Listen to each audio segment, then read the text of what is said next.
Have you ever found yourself playing a game that you're not really enjoying?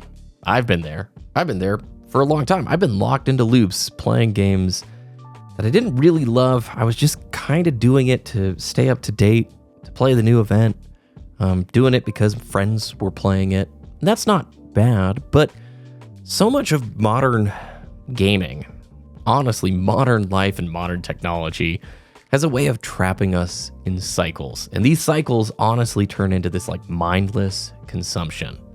Endless live service games are out there. There are so many repetitive grinds, AAA games that promise the world, but do they really deliver the fun? I've been thinking lately about just simple solutions to this. You know, today's gaming landscape has a lot of options, but more often than not, I'm finding plenty of these choices don't always lead to more fun. At least a lot on the AAA side. There are so many cool indie games being made right now. And I just don't want to see others, playing a game or getting stuck in a rut where they're frustrated, they're burnt out, or having, this unspoken obligation that they put on themselves to keep up with the latest trends, especially if you're not enjoying it. I think we've all been there to a certain extent. Maybe logging into a game out of a habit and not out of joy. I think about it like this. How many people do you see immediately grab their phone and go to a social media platform and just start scrolling the moment that they're bored?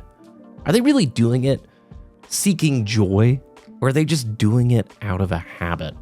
And it makes me ask the question, at least on gaming, why continue playing something that is more of a chore than a hobby?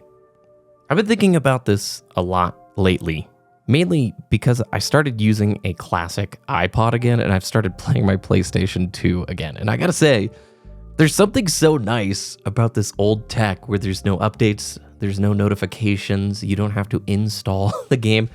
I turn on the PlayStation 2 and I'm in a game enjoying it within like a minute or two, as long as I get past the boot screen.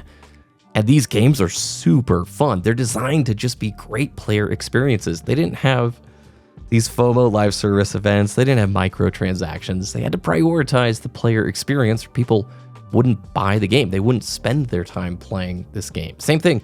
I went back to the classic iPod because I'm so tired of paying a monthly subscription for music streaming when half the songs that I want to listen to are off the service in a few months because of licensing issues. And you don't actually own it. I mean, what do you think in 5 years of Spotify bills? You don't own any of that music.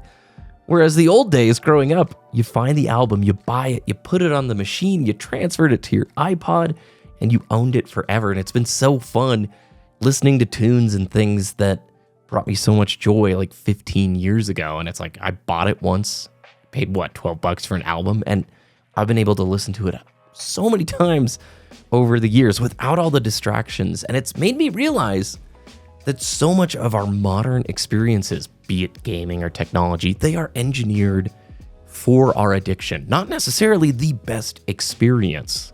Think about it this way. As a player, you know when a developer has designed the game with your best interest at heart. Like when they're making something that's really fun, it's ethical, it's a great time. Just like you also know when a developer or a publisher has built something that's clearly there just to exploit psychological triggers and not make the game experience better.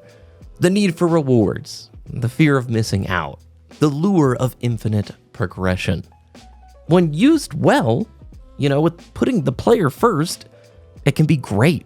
I think Warframe is a fantastic example of a really fun live service game that delivers hundreds of hours of really great fun where you don't have to spend a dime. It's a great experience. Not perfect, they all have their issues, but then there are other live service games where that product only exists to squeeze the lemon that is the player for every single ounce of monetization that they can.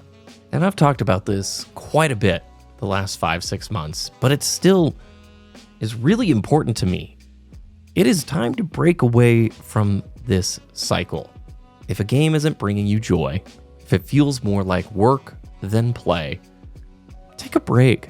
Life is way too short to spend it on games or content or experiences that you aren't enjoying.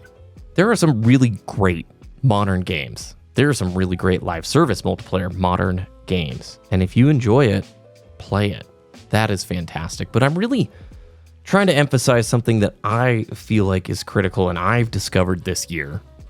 The joy of playing a game purely for the experience, without worrying about the next big update or what everybody else is doing online or what everybody else thinks about it. Now, old school games and consoles, and especially the indie space, offer this in spades. They remind us that gaming used to be about the game itself, and if you enjoyed it, not trying to keep up with a live service roadmap. And look, it can be really tough.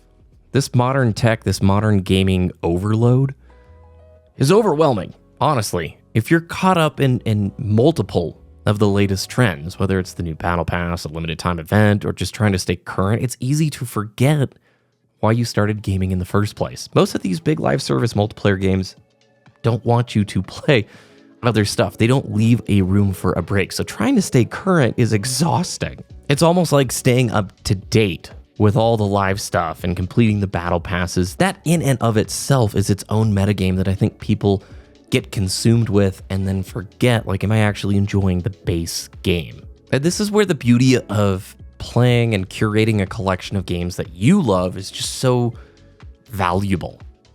Even if they're older games, if you're playing it for yourself because you enjoy it, not for some external pressure, then that's great. This kind of intentionality can bring back the joy that modern gaming sometimes strips away. So I know I've said this quite a few times over the last few months, but I want to continue to echo it. Step away from the content that you're not really enjoying. Try to skip the endless scroll on your phone for a social media service or something if it's not bringing you joy, if it's not bringing you value. Try focusing on the things that bring you joy. In gaming, with tech, whatever it may be. The games that remind you why you fell in love with the hobby in the first place, those are the ones to lean back into. There's a reason there's a huge trend of people trying to simplify their life from a tech perspective. I think we're all getting exhausted. We're barraged with services and algorithmic content continually. And at a certain point, you just want to break free and choose for yourself what you want to do with your time and your hobbies, not to be told by some machine-driven, algorithm that's going to choose what you will play, when you will play, because it equals the most amount of money or ad revenue or whatever it may be. I have a lot of videos over the last few months talking about this. I'm going to recommend you look at my backlog tips video, which I'll leave linked at the end of this video. It's got some really cool tools that can help you keep track of games you're playing, games you want to play, and sort of take stock of those experiences in an intentional way. Also, I'm going through Half-Life 2 again right now. It is such a good FPS game. I cannot wait to finish this playthrough and talk about it again. Thanks everybody for watching. I would love to know your thoughts on all of this. Have a great Wednesday, and I will see you again on Friday.